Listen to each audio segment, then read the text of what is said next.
토요일은 이분과 함께하도록 하죠. 조기준 MBN골드 매니저 모셔보도록 하겠습니다. 어서 오십시오. 네, 안녕하십니까. 네, 제가 방금 전약 후강 장세를 기대해 보겠다라고 했는데 이번 주 전약 후강 가능합니까? 가능할 것 같고요. 네. 그렇게 해야 되지 않을까 싶습니다. 좋죠. 새해가 됐는데 너무 하락을 하면서 오늘 장중에 아침에 저도 우울했었습니다. 그런데 이제 뭐 다행인 거는 뭐 시장에서 이제 독 현상이 나와서 다행인 것 같고요. 기본적으로 정부에서 좀 도움 주지 않았나 싶습니다. 네. 정부에서 이제 반도체 세제 지원에서 25% 플러스 알파 공제 그 한도를 늘렸기 때문에 그 관련해서 이제 반도체들 그다음에 상승하면서 지수 낙폭을 줄이지 않았나 싶습니다. 그래서 전략 휴강 저도 기대하고 있습니다. 좋습니다. 사실 1월은 많은 기대와 설렘이 있는 달인데요. 그렇기 때문에 더욱더 꼼꼼한 분석을 통해서 저희가 이번 주 시장 대비를 하도록 하겠습니다. 오늘 시장의 핫 이슈 통해서 전략 세워보도록 하죠. 주제 먼저 만나보시죠. 네, 코스피가 2개월 만에 또 장중에 2200선이 붕괴가 됐었죠. 막판에 힘을 냈지만 여전히 흔들리는 시장, 이유를 들어보고 앞으로의 전망도 짚어보겠습니다. 네, 정부에서 반도체 세액 공제를 최대 25%까지 확대한다고 발표했죠. 이 이슈에 따라 반도체가 힘을 받을지 알아보도록 하겠습니다. 네, 마지막으로 레인보우 로보틱스가 삼성전자의 유상증자를 결정했습니다. 장중에 또 상한가 가까이 가기도 했었죠. 이 기대감을 어디까지 가져갈 수 있을지 저희가 알아보도록 하겠습니다. 자, 먼저 시장부터 짚어보도록 할게요. 시장이 오늘 그래도 저점을 찍고 나서 코스닥은 양봉 전환을 했단 말이죠. 왜 그럴까 보니까 매니저님, 중화권 증시도 하락 출발해서 양전을 또 했더라고요. 이 영향을 받아서 우리 시장도 힘을 내준 건지 아니면 다른 이유가 있었습니까? 일단 뭐 시장은 이제 약세 시장에서 전형적으로 나오는 이제 증시 용어인데 독이라고 예. 잘 발음이 안 되는데 꼬리를 흔든다. 꼬리가 이제 몸통을 흔드는 거죠. 그러니까 아주 작은 꼬리가 이제 몸통을 흔들면서 오늘 시장에 이제 장중에 아침에 10시에 이제 외국인들이 선물 매도를 거세게 하니까 이제 프로그램 매도가 나오는 겁니다. 그래서 그와 반대는 금융 투자가 이제 주식을 팔고 그다음에 선물을 사면서 이제 대응하면서 오늘 좀 장에서 보시면 거의 뭐 1시간 동안 외국인들이 급속하게 팔면서 지수가 이제 40포인트 밀렸는데 그런 거는 이제 약세 시장에서 전반적으로 나오는 상황이기 때문에 오늘도 또 저번에도 보면 외국인들이 이제 여기서 9,000개를 팔 때 저번에도 보면은 하락장에서 15,000개까지 거의 2만 개까지 늘어나거든요. 그래서 네. 오늘도 15,000개까지 파는가 싶었는데 다행인 거는 이제 장중에 이제 반도체 세제 개헌안이 나오면서 외인들이 이제 여기서 돌리기 시작한 겁니다. 그래서 9,000개 팔다가 15,000개까지 오늘 팔겠구나. 40포인트에서 60포인트 마이너스 낙폭을 나올 거라고 생각했는데 여기서부터 이제 반도체 세제 나오면서 12시 이제 식사 전에 조금씩 올라오면서 지수가 이제 올라간 겁니다. 네. 그러다가 이제 마지막에 아직까지는 이제 뭐 추세 전환을 하지는 않았지만 이렇게 올리면서 오늘 이제 외국인들 주식을 팔지를 않았어요. 그러니까 같이 선물을 파는 세력하고 이제 주식을 하는 세력이 좀 다를 수가 있습니다. 그래서 선물은 팔지만 주식은 매수 국면에 있었기 때문에 다시 이제 요게 들어 올라가면서 올라왔다고 생각하시면 될 것 같고요. 지금 이제 반도체가 올라오면서 삼성전기부터 시작해서 전반적인 그 시장의 상승 종목, 삼성전자, 하이닉스가 돌아섰기 때문에 세액 공제액이 25% 플러스 알파라는 건 굉장히 큰 금액이거든요. 그쵸. 그러니까 삼성전자 작은 중소기업에서는 얼마 안 되지만 삼성전자라든가 흑자 나는 기업들에서 공제 한도가 그렇게 늘어나는 거는 뭐 천억이, 몇백억이 왔다 갔다 하는 상황일 거고 그다음에 삼성전자하고 조 단위가 왔다 갔다 할 상황이기 때문에 제가 보기에는 뭐 4조 정도 차이가 난다고 하더라고요, 세제가. 그래서 그만큼 크게 기업들은 수익이 늘어나기 때문에 주가 반도체 상승을 이끌 가능성이 높아 보이기 때문에 시장 이제 외생 변수 전체적으로 해외 미국이라든가 중국이라든가 뭐 변화가 없었는데 우리 시장만 하락했던 요인이 있기 때문에 이제 반등 나왔다 보여지고요. 오늘 시장이 꼬리를 달고 올라왔기 때문에 앞으로 바닥권 사인은 나오지 않았나 싶습니다. 네.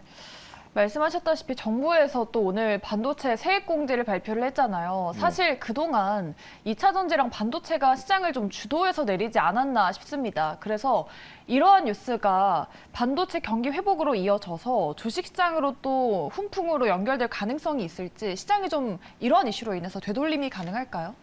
우리 시장은 사실은 어떤 뭐 2차 전지도 강하지만 예. 뭐 반도체가 돌아야지만이 시장이 돌아오거든요. 네. 왜냐하면 가장 시가총액 큰 규모를 차지하는 게 삼성전자, 그렇죠. 하이닉스가 두 개를 포함해서 그 다음에 이제 전공종, 후공종, 뭐 식각 뭐 해서 종목이 굉장히 많습니다. 그래서 시장에 전체적으로 200조가 넘어가는 시장에서 그 퍼센티지로 거의 뭐 1000조가 거의 뭐 반 이상, 반 정도가 반도체라고 봐도 무방할 만큼 많기 때문에 지금 현재 이제 뭐 상승, 어제 이제 2차 전지가 상승을 했지만 그 2차 전지로는 한계가 있거든요. 그래서 네. 반도체가 돌아와야지 우리 시장도 돌아오고 그다음에 상승 반열에 서지 않을까 싶으면서 오늘 삼성전자, 하이닉스는 반등을 못했지만 중요한 건 삼성전기가 반등을 했습니다. 그래서 그 외에 또 심텍과 그다음에 이제 PCB 업종이 반등을 했더라고요. 그래서 아무래도 돈을 실적이 수익이 많이 나는 업체 위주로 반등을 먼저 한 거라고 보여지기 때문에 시장의 반등 조금은 한번 기대해 볼 만하다라는 생각을 해봅니다. 좋습니다.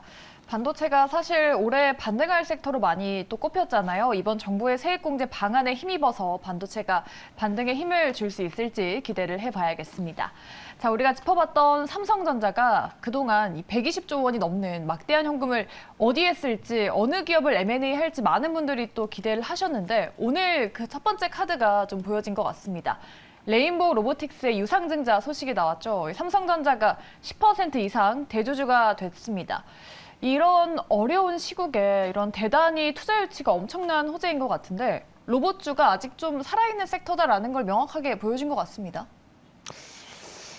살아있는 섹터다 잘 모르겠어요. 그런가요? 아니 그러니까 예. 그런 다른 주식들보다 이제 사실 우리나라의 로봇 관련 중에 제가 보기에는 뭐 괜찮은 기대될 만한 기업은 없었어요. 네. 사실 그래서 현대차도 해외 기업을 매수를 했고 그다음에 또 하나는 중요한 게 실제적으로 로봇 관련은 대부분이 일본 기업이 대부분입니다. 그러니까 왜냐하면 뭐 감속기라든가 이런데 이제 실제적으로 우리 생활의 일상에서 볼 수 있는 로봇은 많지는 않잖아요. 예. 보기도 어렵고 그다음에 사실은 저는 뭐 테슬라의 로봇 보셨나요? 걸어다니기도 불편한 로봇이 많습니다. 근데 사실 이제 뭐 그 다이나믹 그 회사가 가장 선두권에 있는데 우리나라에서는 레인보우 로보틱스가 가장 뭐 시총도 제일 높은 반면에 네. 기술력도 가장 1위가 아닌가 생각되고요. 지금 이제 상승을 해서 7천억 정도가 됩니다. 가장 대부분이 로봇이 청소용 로봇 1,000억에서 2,000억, 뭐 기본적으로 2,000억이 넘어가지 않는 기업들이 대부분인데 유일하게 5,000억이 넘어가는 회사가 레인보우 로보틱스인데 여기가 이제 기술적으로 재난 로봇을 만들고 있고요. 세계 1위였습니다. 재난 로봇 관련 테스트에서도 1위를 했던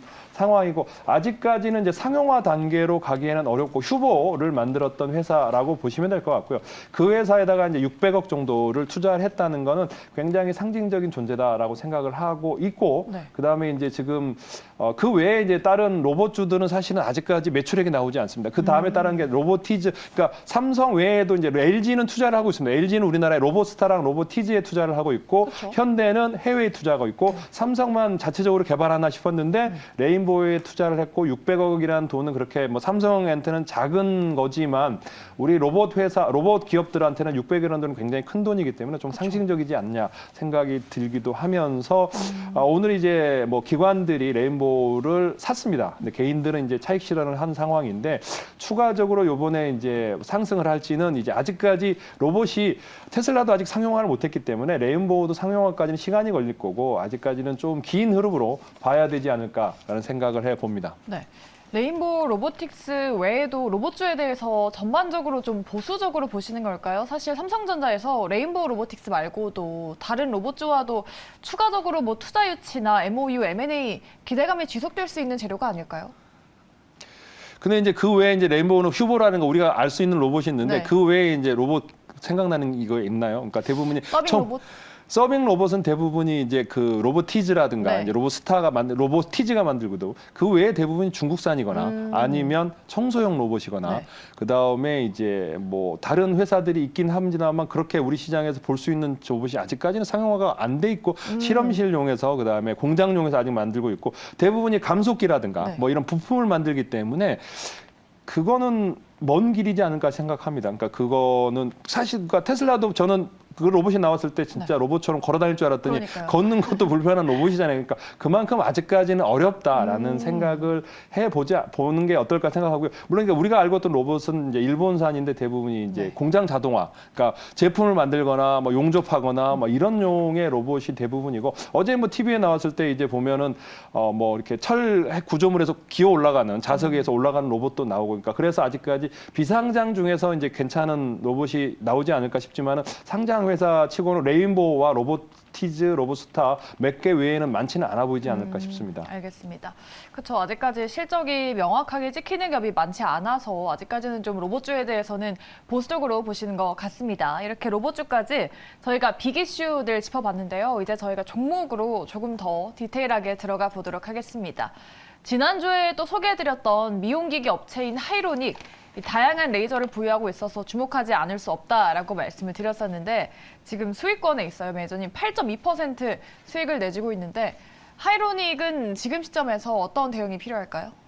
지금 현재 계속적으로 이제 기관 외국인들은 매수를 하고 있는 상황이고요. 미용 기기가 사실 어제 이제 미용 외 이제 화장품주들이라든가 이제 리오프닝주가 엄청나게 하락했습니다. 왜냐하면 맞아요. 중국에서 이제 뭐 우리가 PCR 검사로 한 달 동안 한다고 그래가지고 하락을 했는데, 지금 이제 여기서 지금 뭐 상승 국면이니까 거래 실리면서도 전혀 오늘도 밑꼬리를 달고 올라오는 상황이기 때문에 저는 기본적으로 지금 10,000원대 이상에서 매도를 하고, 지금도 1,000억 정도밖에 되지는 않습니다. 그래서 여기가 이제 성유리 마케팅을 앞으로도 하고, 그다음에 해외 수출이 85%이기 때문에 이런 이제 미용 관련, 그러니까 제가 보기에는 이제 화장품주들은 상승을 많이 했는데 미용 관련주들은 상승의 이제 초입 단계라고 생각합니다. 요게 이제 뭐 많이 상승했다고 볼 수는 있지만 주봉상으로도 뭐 2022년에 보면 이제 14,000원까지 갔다가 내려온 주식이고, 이제 초창기 이제 상승 구간이라고 보시면 될 것 같습니다. 기본적으로 11,000원에서 12,000원까지 한번 홀딩 전략으로 가져가셔도 충분하리라고 봅니다. 네, 좋습니다.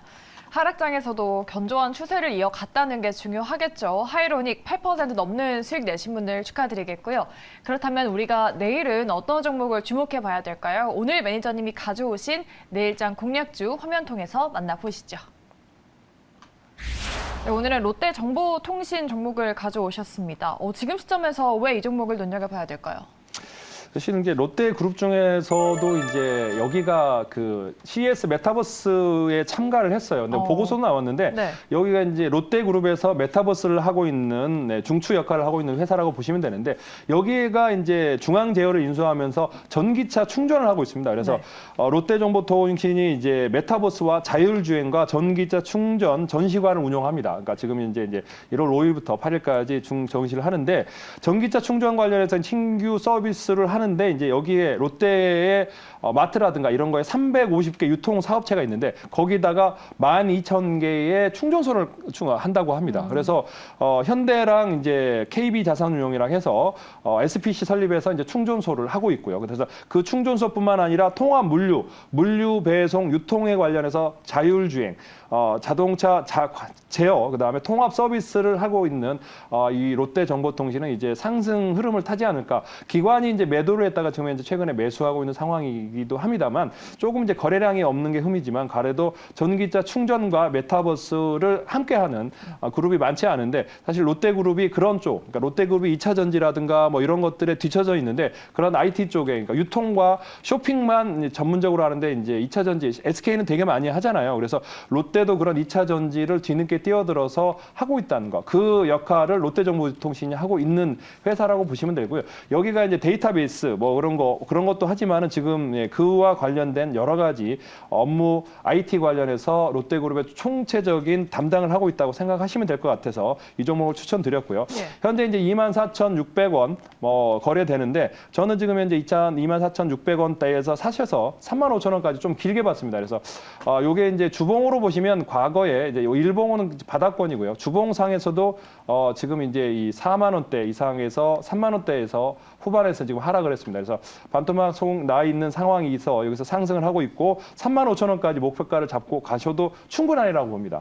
뭐 손절가를 잡는다면 한 22,000원까지는 잡고 가셔도 될 것 같은데, 대기업이다 보니까 그렇게 리스크 관리는 뭐 그렇게 많이 안 하셔도 되지 않을까 생각됩니다.